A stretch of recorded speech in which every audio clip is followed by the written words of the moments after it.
Students, आज हम अपना पार्ट 3 करेंगे, जो हमारे चैप्टर 3 का ही पार्ट 3 है वचन। कल हमने लिंक किया था, आज करेंगे वचन। वचन का क्या अर्थ है?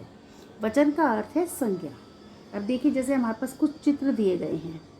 इन चित्रों में पहले एक घोड़ा है, उसके बाद 3 घोड़े हैं, फिर एक सीटी है, उसके बाद हमारे पास 3 सीटियाँ हैं।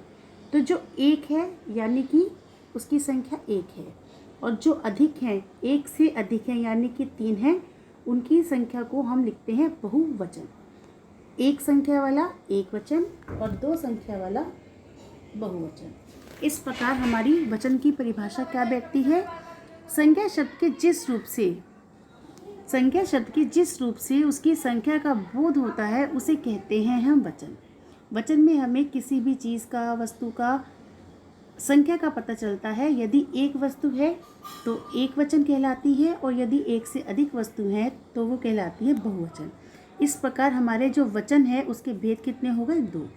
पहला एक वचन और दूसरा बहुवचन। जैसा कि मैंने अभी बताया अभी, और नाम से भी स्पष्ट है, एक वचन का अर्थ है जिसमें संज्ञा के किसी भी एक रूप का बोध होता है, उसे कहते हैं हम एक वचन। परिभाषा के अनुसार देखते हैं, संज्ञा शब्द के जिस रूप से उसकी एक संख्या का बोध हो, उसे एक वचन कहते हैं। जैसे लड़का, पुस्तक, तितली, लता, गुड़िया आदि, यानी कि एक वस्तु या कोई भी एक चीज़। इसी प्रकार बहुवचन, जैसे कि नाम से स्पष्ट है, बहु यानी 1 से अधिक, अनेक। संज्ञा शब्द के जिस रूप से उसकी 1 से अधिक संख्या का बोध होता है, उसे कहते हैं बहुवचन। जैसे लड़के, पुस्तकें, तितलियाँ, लताएं, गुड़िया आदि। इस तरह से हमने एक वचन और बहुवचन के बीच का जो अंतर है वो जाना। अब हमने 3 तरह के संज्ञा शब्द देखे। पहले पुल्लिंग और दूसरे स्त्रीलिंग। पुल्लिंग में देखिए हमने आक्रांत, और दूसरे देखे आक्रांत यानी कि जो उनके अपवाद होते हैं। सारे आक्रांत पुल्लिंग शब्द कारक चिन्हों के साथ आने पर बदल जाते हैं और संज्ञा शब्द नहीं बदलते। जो आक्रांत हमारे कारक शब्द होते हैं वो बदल जाते हैं, परंतु जो हमारे संज्ञा शब्द होते हैं वो कभी नहीं बदलते। जैसे कि पहला उदाहरण हम देखते हैं, लड़का, लड़के ने है हमारा कारक चिन्ह, लड़के को भी हमारा कारक चिन्ह है, लड़के से भी कारक चिन्ह है, और लड़के पर, ये हमारे इस प्रकार जो अलग अलग लड़का लड़के शब्द से जो अलग एक कारक चिन्ह दिया गया है, उसे कहते हैं विभक्ति के नाम से भी जानते हैं। इसी प्रकार नीचे भी 2 एग्जाम्पल दिए गए हैं। अब आता है हमारा बुक वर्क। वचन किसे कहते हैं, उसके 2 भेद क्या है? जैसे कि वचन किसे कहते हैं? संज्ञा शब्द के जिस रूप से उसकी संख्या का बोध होता है, उसे कहते हैं वचन। इसके 2 भेद हैं, एक वचन और बहुवचन। अब हमें जो शब्द दिए गए हैं उसमें लिखने हैं बहुवचन।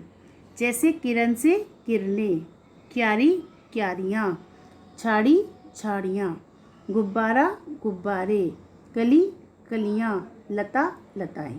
तो ये हुए हमारे बहुवचन रूप। अब ऐसे ही हमें बहुवचन रूप दिए गए हैं तो हमें लिखना है एक वचन रूप। जैसे लड़ाइयाँ लड़ाई, छात्राएं छात्रा, बच्चे बच्चा, कहानियाँ कहानी, सड़कें सड़क, बिल्लियाँ बिल्ली। अब हमारा जो नेक्स्ट क्वेश्चन है उसमें हमें इन शब्दों का, दोनों ही वचन के शब्द हमें दिए गए हैं, इस प्रकार प्रयोग करना है कि उनका एक वचन और बहुवचन दोनों ही रूप जो है हमारे सामने स्पष्ट हो जाए। पहला दरवाज़ा। हम एक सिंपल सा सेंटेंस देते हैं, दरवाज़ा खुला है। ठीक है। नेक्स्ट जो शब्द है वो है दरवाजे। दरवाजे बहुवचन शब्द है, तो इसका प्रयोग हमें इस प्रकार से करना है जिससे हमें ऐसा लगे कि बहुत सारे दरवाज़ों की यहाँ बात की जा रही है।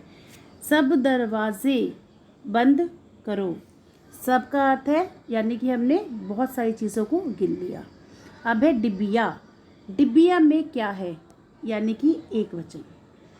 अब हमारा बहुवचन रूप जो हमें दिया गया है वो है डिबियाँ। सारी डिबियाँ भर गई।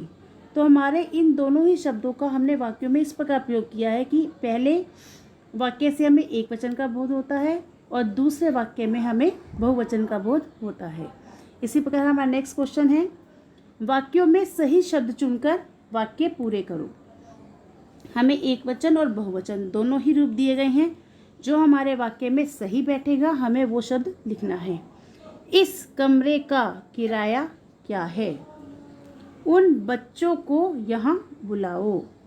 आपके घर में कितने लोग हैं? यह कमरा बड़ा है। तो बच्चों इस प्रकार हमारा बुक वर्क भी पूरा हुआ। तो अब आपको ये वचन किसे कहते हैं ये समझ में आ गया होगा और साथ में आपको आपका सारा बुक वर्क भी मिल गया। आप अपना ये बुक वर्क पूरा कीजिए और वचन को अच्छी तरह से समझिए।